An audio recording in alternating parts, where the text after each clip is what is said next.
बार की बात है, एक तालाब में एक पत्थर पर एक मेंढक बैठा था। वो मेंढक अपनी लाइफ के बारे में सोच रहा था। वो एक छोटा सा मेंढक था। अपने छोटे होने की वजह से वो हमेशा उदास रहता था और खुद को बेकार और कमज़ोर महसूस करता था।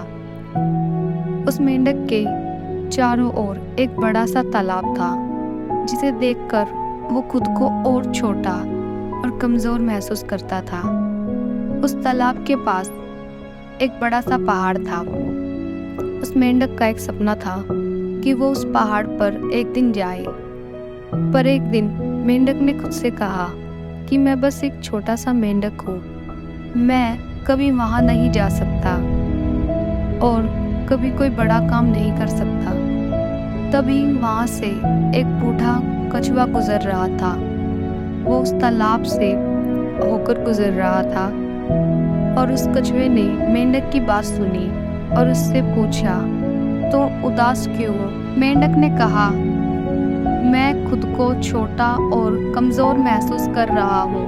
मैं एक छोटा मेंढक हूँ, मैं तो कभी कोई बड़ा काम नहीं कर पाऊँगा। उस कछुए ने मेंढक को समझाया और कहा, किसने कहा कि तुम कोई बड़ा काम नहीं कर सकते? तुम भी दुनिया में सभी बाकी लोगों की तरह ही हो।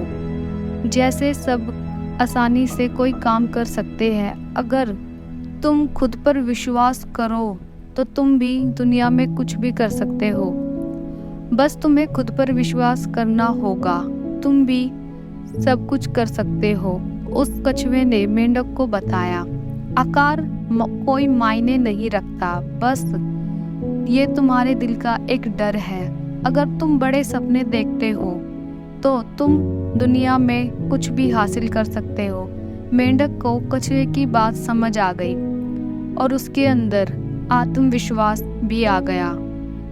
वो समझ गया कि अगर वो खुद पर विश्वास करेगा तो वो जिंदगी में कुछ भी कर सकता है। उस मेंढक को कछुए की बात समझ आ गई और वो पहाड़ की तरफ तैरकर जाने लगा। वो जानता था कि उसकी शुरुआत लंबी और कठिन होगी, लेकिन उसे खुद पर विश्वास था, इसीलिए वो मेंढक तैरता रहा। वो कई दिनों तक तैरता रहा और रास्ते में कई चुनौतियों का सामना करना पड़ा। वो थका हुआ और भूखा था, लेकिन उसने हार नहीं मानी। आखिरकार वो मेंढक उस पहाड़ पर पहुंच गया और वो अपना सपना पूरा कर चुका था। इस कहानी से हमें ये सीख मिलती है, हमें अपने आकार और परिस्थितियों को खुद पर हावी नहीं होने देना चाहिए। हमें अपने सपनों को पूरा करना चाहिए और खुद पर विश्वास रखना चाहिए। अगर हमें खुद पर विश्वास है तो हम अपनी लाइफ में अपने सपनों को पूरा कर सकते हैं।